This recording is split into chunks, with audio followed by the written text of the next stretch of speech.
இலங்கை திருநாட்டிலே மத்திய மாகாணத்திலே மத்திய கைலாசம் என்று சிறப்பித்து கூறப்படுகின்ற கண்டி மாநகரத்திலே செல்வ விநாயகப் பெருமானுடைய சந்நிதியிலே கோயில் கொண்டு எழுந்தருளி இருக்கின்ற மீனாட்சியுடன் உரைகின்ற சோமசுந்தரேஸ்வர பெருமானுடைய குருதி வருட பிரம்மோற்சவ பெருவிழா மிகவும் கோலாகலமாக தேவலோக கைலாசம் போல நிகழ்ந்து கொண்டிருக்கின்றது.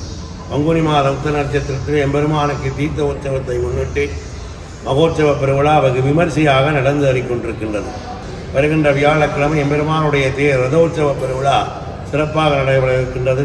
ரதோற்சவத்தை முன்னிட்டு அதிகாலை பொழுதிலே எம்பெருமானுக்கு 1008 சங்காபிஷேகங்கள், அடியார்கள் பால்குடம் ஏந்தி வந்து எம்பெருமானுக்கு சிரசிலே சொல்கின்ற பால்குட பவனி, மாலையிலே சரியாக 7 மணி அளவிலே வசந்த மண்டப பூஜை, 9 மணி அளவிலே எம்பெருமான் அழித்தல் தொழிலை மேற்கொள்வதற்காக ரதத்திலே புறப்பட்டு கண்டி மாநகரம் பூராக வலம் வந்து அடியார்களுக்கெல்லாம் அருள் பாலிக்கின்ற ரதோற்சவ பெருவிழா சிறப்பாக நடைபெற இருக்கின்றன. வடம் பிடித்து வாழ்வாங்கு வாழ்வீர், துன்பங்கள் நீங்கி பேரானந்த பெருவாழ்வீர் என்று சொல்லி முதுமொழி கூறுகின்றது. ஆகவே எல்லோரும் ரதோற்சவத்துக்கு வருகை தந்து சோமசுந்தரேஸ்வர பெருமானுடைய திருவருள் பெறுவீர்களாக. தொடர்ந்து அடுத்த நாள் பங்குனி உத்திர நன்னாளிலே எம்பெருமானுக்கு தீர்த்த உற்சவ பெருவிழா, தொடர்ந்து யாக கும்ப அபிஷேகம், மாலையிலே குடியிறக்க வைபவம், சண்டேஸ்வர உற்சவம், ஆச்சாரியோற்சவம் நடைபெற்று இனிதே மகோற்சவம் நிறைவு பெற்று மறுநாள் சனிக்கிழமை எம்பெருமானுடைய கல்யாண உற்சவம், பங்குனி உத்திர நன்னாளிலே மகோற்சவம் கண்டு அடுத்த நாள் பெருமானுக்கு திருக்கல்யாண உற்சவம் நடைபெற்று இனிதே இந்த உற்சவ பெருவிழா நிறைவு பெறுகின்றது.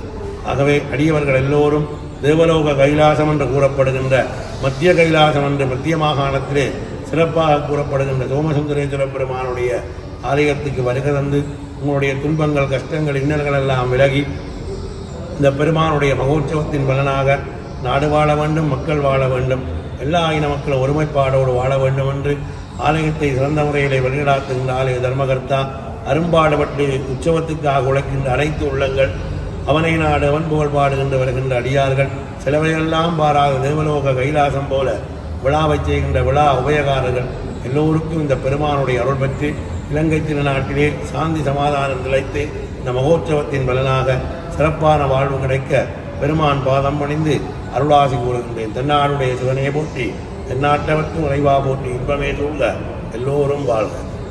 ஆதி சிவனார் தம் பாதார விந்தங்களை பதித்த சிவனடிபாத மலைச்சிகரத்திலிருந்து பாய்ந்தோடி வரும் மகாவலி கங்கை தமது வேகத்தை குறைத்து எம்பெருமான் ஸ்ரீ சோமசுந்தரேஸ்வரர் பாதம் வருடும் ஓர் அழகிய சூழலில் கண்டி மாநகரின் நுழைவாயிலில் சுவாமிக்கு 5 தளங்களையும் அம்பிகைக்கு 3 தளங்களையும் ராஜகோபுரமாக கொண்டு மிகவும் கம்பீரமாக காட்சி தருவதும் எல்லோராலும் பிள்ளையார் கோவில் என பக்திபூர்வமாக அழைக்கப்படுவதுமான அருள்மிகு ஸ்ரீ மீனாட்சி உடனுரை ஸ்ரீ சோமசுந்தரேஸ்வரர் ஸ்ரீ செல்வ விநாயகர் ஆலயத்தின் பங்குனி உத்தர மகோற்சவ பெருந்திருவிழா கொடியேற்றத்துடன் ஆரம்பித்தது.